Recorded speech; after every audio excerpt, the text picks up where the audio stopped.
Every country on Earth is trapped in debt. United States owes $38 trillion. Japan owes $9 trillion. Collectively, the world owes a staggering $315 trillion, 3 times the size of the global economy. But here's the paradox that should terrify you. If everyone owes money, who exactly is owed? The answer isn't simple, because when you follow the chain of creditors, when you trace who actually holds this debt, you discover something far more disturbing. The world doesn't owe money to anyone in particular. It owes money to itself. And yet, four architects, across 3 centuries, designed a system where debt is permanent, unavoidable, and eternally profitable. For them? Before 1694, kings and governments borrowed money in a simple, straightforward way. They went to merchants, or nobles, promised repayment with interest, and if they couldn't pay, they defaulted. Creditors lost money. Kings were embarrassed, but it was temporary. Debt could end. Everything changed with William Paterson. A Scottish merchant, a persistent schemer, Paterson had an idea that would reshape civilization. In 1691, England was at war with France.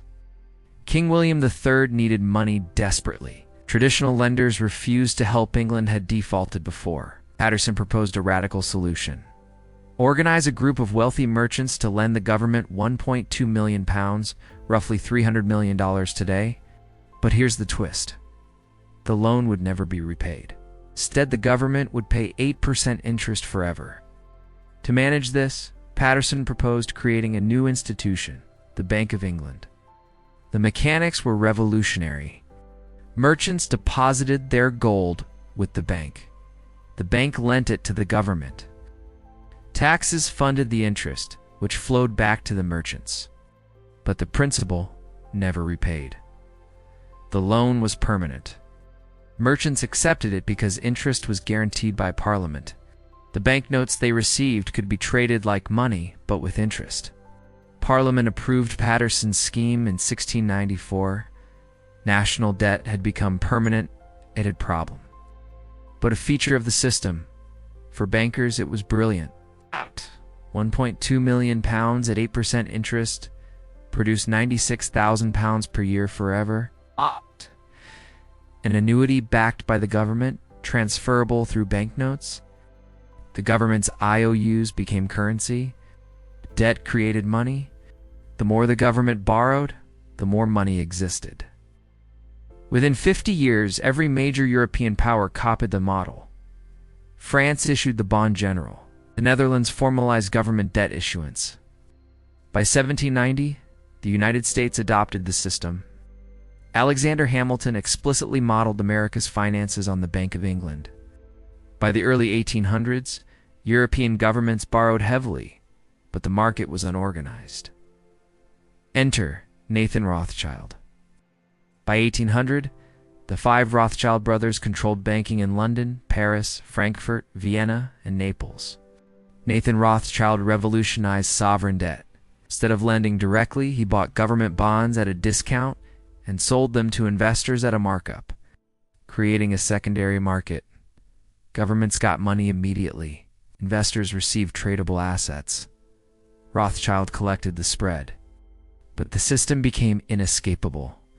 By making debt tradable globally, default wasn't just failing one creditor, it threatened an entire financial network. A British bond could pass through French, German, and Austrian hands. Collapse in one nation could trigger global financial chaos. Rothschild's innovation trapped governments, had to keep paying and borrowing to sustain interest payments. His family's wealth peaked in the mid-1800s, richer than any king, derived purely from interest on debt. By 1900, America's financial system remained primitive. Banks were independent, money tied to gold, and no central authority managed debt. In 1907, a financial panic struck. Stocks collapsed, banks failed, and the economy froze. J.P. Morgan orchestrated a bailout, gathering major bankers, pledging their own money to stabilize the system. Morgan realized a permanent solution was needed, a central bank. But Americans distrusted central banks.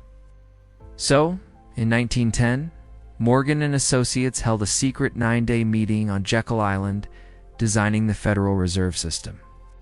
Disguised as 12 regional banks overseen by a board, the structure ensured banker control. The Fed could create money to buy government bonds, providing unlimited demand for debt.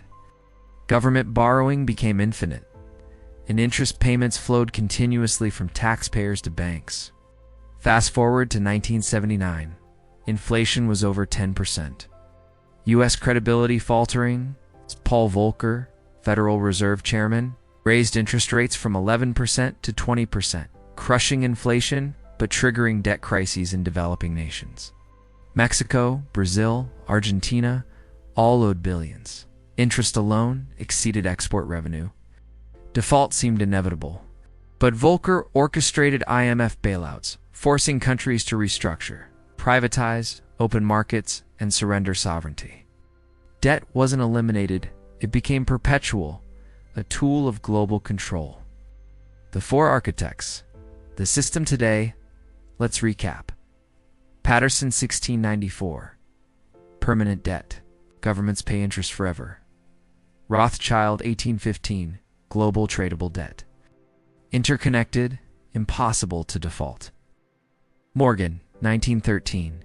Central banks create unlimited money, infinite borrowing. Volcker, 1982. Debt restructuring ensures perpetual repayment, even for nations that can't pay. The result? $315 trillion in global debt. Government debt, corporate debt, household debt, all interest-bearing, all inescapable. Take the U.S., $38 trillion in debt. About $20 trillion is owned by Americans' pension funds, mutual funds, banks, and the Federal Reserve. Interest payments of $1 trillion per year flow from taxpayers to bondholders. The remaining $18 trillion is owed to the government itself. Social Security, Medicare, still funded by taxes. Japan owes $9 trillion mostly to domestic institutions. Europe owes $14 trillion. China owes large domestic debt. Countries hold each other's debt through circular structures. Japan holds U.S. treasuries. The U.S. holds European bonds. Europe holds developing nation debt. The interest flows upward to financial institutions. Debt can never be eliminated. Paying it off would collapse the money supply, triggering deflation and economic depression. Governments must borrow, roll over, and pay interest forever.